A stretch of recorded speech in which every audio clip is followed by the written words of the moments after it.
السلام علیکم ورحمۃ اللہ وبرکاتہ۔ محترم ناظرین، میں مطالعہ کیسے کروں، اس کا یہ 16واں پارٹ ہے، اور آج کے اس پارٹ میں ہم ایک اہم بات مطالعے کے تعلق سے بتانے والے ہیں۔ وہ یہ ہے کہ ہمیں چاہیے کہ ہم مجلوں کو پڑھنے کا اہتمام کریں۔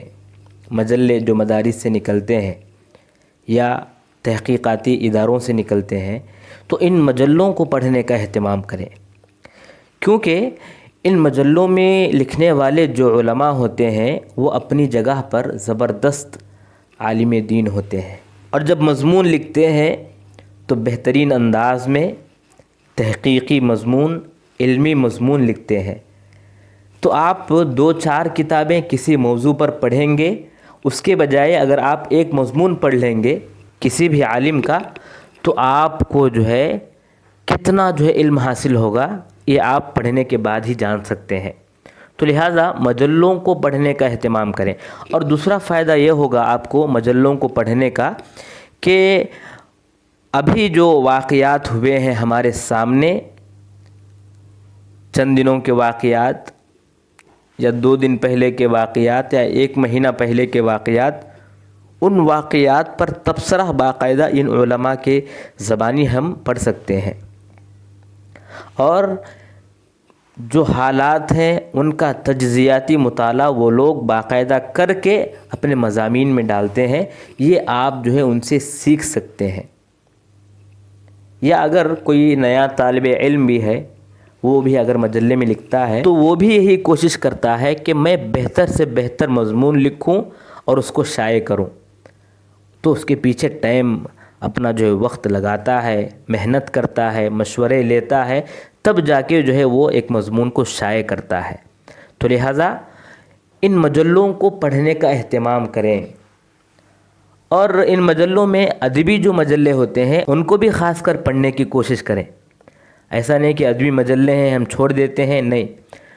کیوں ادبی مجلوں کو خاص کر آپ اہتمام کے ساتھ پڑھیں؟ اس لیے کہ آپ کے اندر لکھنے کی صلاحیت آپ کے اندر بھی پیدا ہوگی، آپ بھی وہ اسلوب اپنائیں گے کہ لوگوں کو کس طرح بولا جاتا ہے، کیا اسلوب اپنایا جاتا ہے، اور کس طرح لکھا جاتا ہے، عبارتیں کیسی ہوں، یہ تمام چیزیں آپ کو ان مجلوں سے بہتر انداز میں مل جاتی ہیں۔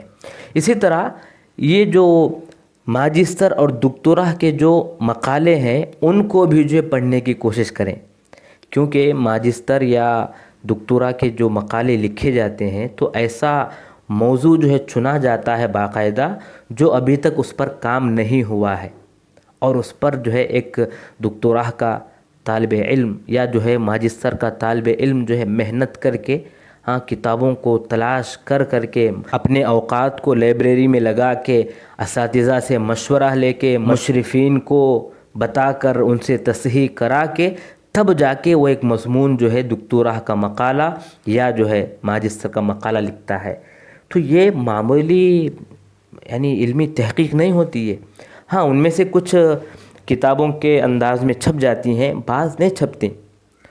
تو ہمیں بھی چاہیے کہ ہمارے جہاں بھی ہم پڑھتے ہیں، یا اگر ہمارے پاس مقالے میسر ہیں دکتورا کے یا ماجسٹر کے، تو ان کو ہم پڑھنے کی ضرور کوشش کریں گے۔ اس سے کیا ہوگا کہ نئی نئی باتیں ہم کو معلوم ہوں گی، نئے نئے مضامین ہم کو دیکھنے کو ملیں گے، اور نئے موضوعات پر ہم کئی علمی باتیں حاصل کریں گے۔ آپ پڑھیں گے مضمون، آپ علمی نقطے حاصل کرنے کی کوشش کریں گے، لیکن ساتھ ساتھ میں آپ اسلوب بھی سیکھ جائیں گے، انداز بھی سیکھ جائیں گے، اور عبارتوں کو کیسے لانا ہے وہ بھی سیکھ جائیں گے۔ تو ہر طرح سے آپ ان مقالوں سے مستفید ہو سکتے ہیں۔ یہ چند باتیں ہیں، انشاءاللہ آئندہ پارٹ میں ایک اور بات ہم مطالعے کے تعلق سے بیان کریں گے انشاءاللہ۔